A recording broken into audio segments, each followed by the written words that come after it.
Los padres tienen una tremenda tarea que realizar. No es fácil ser padre. Tampoco se ha ido a una universidad o un colegio para aprender a ser padres.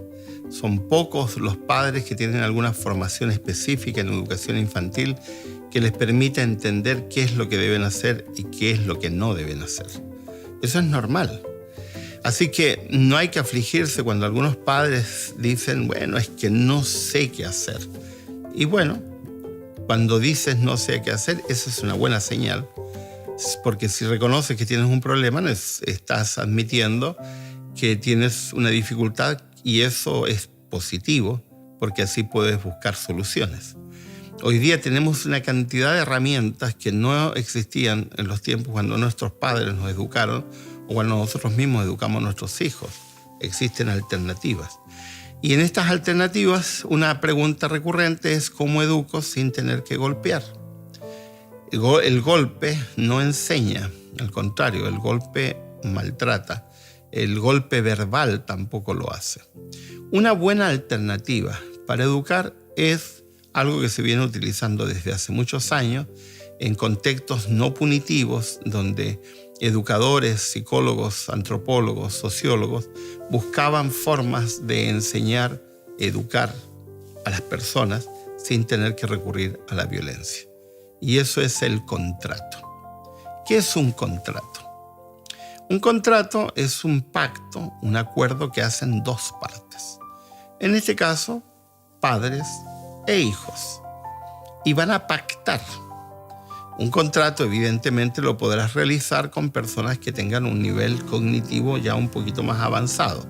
Con niños de 4 o 5 años los puedes empezar a hacer. A la forma de un niño de 4 o 5 años. Hacer un contrato con niñitos más pequeños no se puede. Y a medida que va ascendiendo, el contrato tiene que ir siendo cambiado. ¿Qué contiene un contrato? Deberes y derechos, como todo contrato. En el caso de los niños, los contratos tienen que ser cortos y claros. Siempre eso es importante. Y implica que el niño tiene el derecho de exigir ciertas cosas que se cumplan en el contexto del contrato, que pacta entre dos partes. Un padre le dice a su hijo, bueno, si tú gritas vas a tener una consecuencia. ¿Qué puede exigir el niño en ese contexto? Que no se le grite a él. Y el padre tenía que tener una consecuencia. Me he reído con un padre que estamos atendiendo que tiene 5 hijos, en que él solía gritar y entonces se puso a hacer un contrato con una de sus hijas, la mayorcita, y le dice, está bien, papá. Y cuando tú grites, ¿qué va a pasar contigo? Y el padre se quedó mudo porque él, claro, le estaba pidiendo a su hija. Y claro, tú pides, tienes que exponerte a que te pidan también, porque todo contrato exige deberes y derechos. Y bueno, el padre dice, bueno, si yo grito, entonces me voy a quedar sin jugar paddle. Muy bien, dice la hija, es justo. Y así lo pactaron. Y le pregunté en broma, ¿y cómo te está yendo? Sí, ya me he dejado de ir 2 veces al paddle. Y está bien, le digo yo, está bien. Porque de alguna forma no le puedes pedir a tu hijo algo que tú no estés dispuesto a hacer. ¿Qué vas a hacer? Con cada hijo, si tienes más de uno, harás un pacto distinto. ¿Por qué? Porque cada persona es diferente. Lo que le cuesta a uno no le cuesta a otro y así sucesivamente. Un padre hace un tiempo atrás me decía, pero yo la tengo difícil porque tengo dos parejas de gemelos. Bueno, tienes 4 hijos, pero son gemelos, no importa. Aunque sean mellizos, gemelos, aunque sean muy parecidos entre ellos, siguen siendo individuos. Así que harás un contrato uno por uno. Ahora, lo recomendable es que cuando van a hacer un contrato con los hijos, padre y madre estén presentes, cuando sea posible. Con los que educan solos, porque no está la mamá o no está el papá, la tienen difícil. Los que educan no siendo padres, es decir, abuelos que se hacen cargo de hijos, tíos o familiares que se han hecho cargo de hijos, que seguramente en la audiencia habrá más de alguno, vale el mismo, porque al final estás criando, por lo tanto, el mismo proceso va a valer. Aquí el principio es educar sin golpear, sin gritar, sin maltratar. Entonces el contrato es un medio. ¿Qué vas a hacer? Vas a hacer la siguiente pregunta. Hijo, las reglas de esta casa son tales. Cada hogar va a elegir sus propias reglas. Las reglas tienen que ser pocas, no muchas. Son tales reglas. ¿Qué va a ocurrir si tú transgredes esta regla? Entonces le vas a preguntar a tu hijo o a tu hija. Siempre va a ocurrir que los niños van a intentar negociar la consecuencia. Y negociarlo, entonces tú puedes decirle, no, perdóname, pero si tú rompes un objeto que es valioso para esta familia, después de haber sido advertido que no utilices ese objeto, entonces, perdóname, esa consecuencia es muy, muy fácil.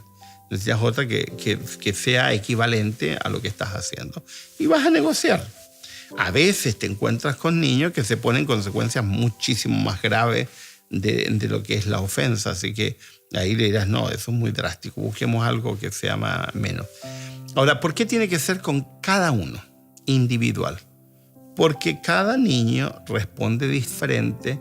La sensibilidad de cada niño es distinta. Las actitudes son distintas, la personalidad y el carácter de cada niño también es distinto, por lo tanto tiene que ser hecho de manera individual. Luego, ¿qué van a hacer con el contrato? Que parezca absurdo.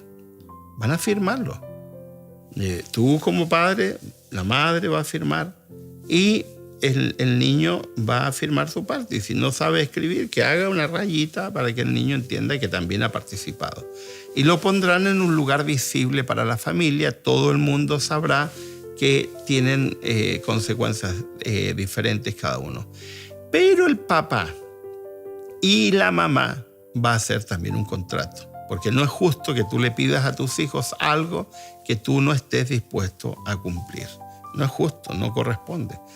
El otro día nos reíamos en casa porque pusimos un contrato para mantener limpia la cocina, que es el lugar común de la familia. Entonces mi esposa me decía, bueno, y si tú no cumples, ¿qué vas a hacer? Entonces yo puse mi consecuencia, mi esposa puso la suya y así sucesivamente.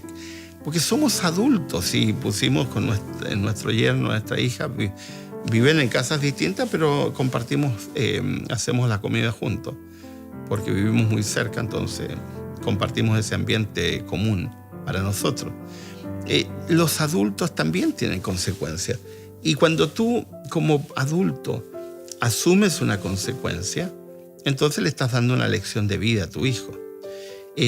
Me voy a quedar sin postre el día sábado, por ejemplo. No sé cómo será en sus casas, pero en nuestra casa el día sábado los postres son especiales. Entonces, alguna vez yo me puse esa consecuencia. Me quedo sin postre porque no hice lo que tenía que hacer.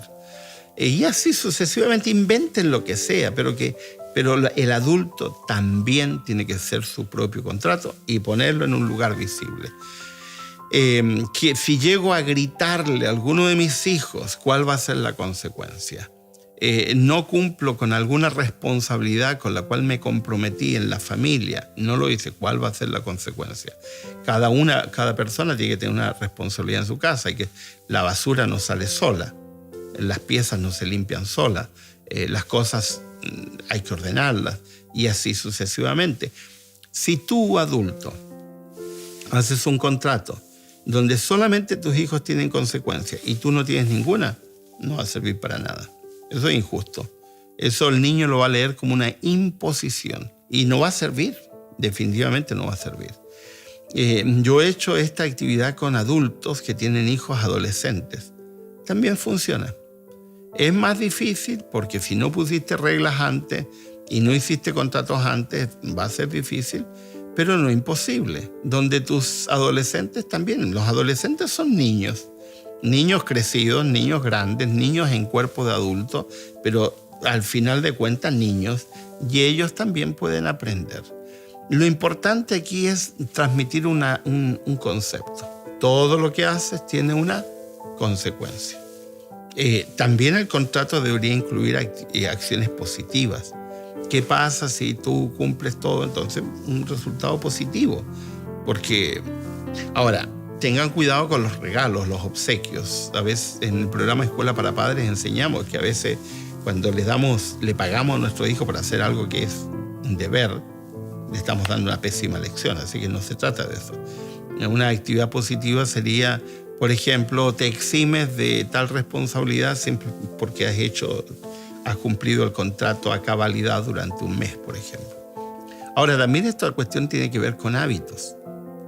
Cuando los contratos son repetidos y las personas van realizando las acciones, tú vas a observar que los niños van a mecanizarse y lo van a hacer de manera normal. No necesitarás estarles recordando, por ejemplo, que tienen que ordenar su pieza o que tienen que hacerse responsables de los espacios comunes.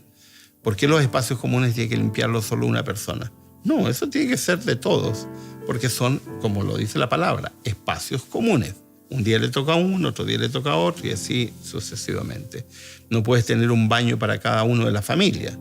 El baño es un espacio común, por lo tanto, cada uno tiene que responsabilizarse y así sucesivamente. Pero en un compromiso donde cada uno hace su parte. Los contratos contienen deberes y derechos. Tú no puedes gritar. El derecho que tengo es que no me griten. Tú no debes ser desordenado. El derecho que me compete es que cuando vaya a un espacio común también esté ordenado y así sucesivamente.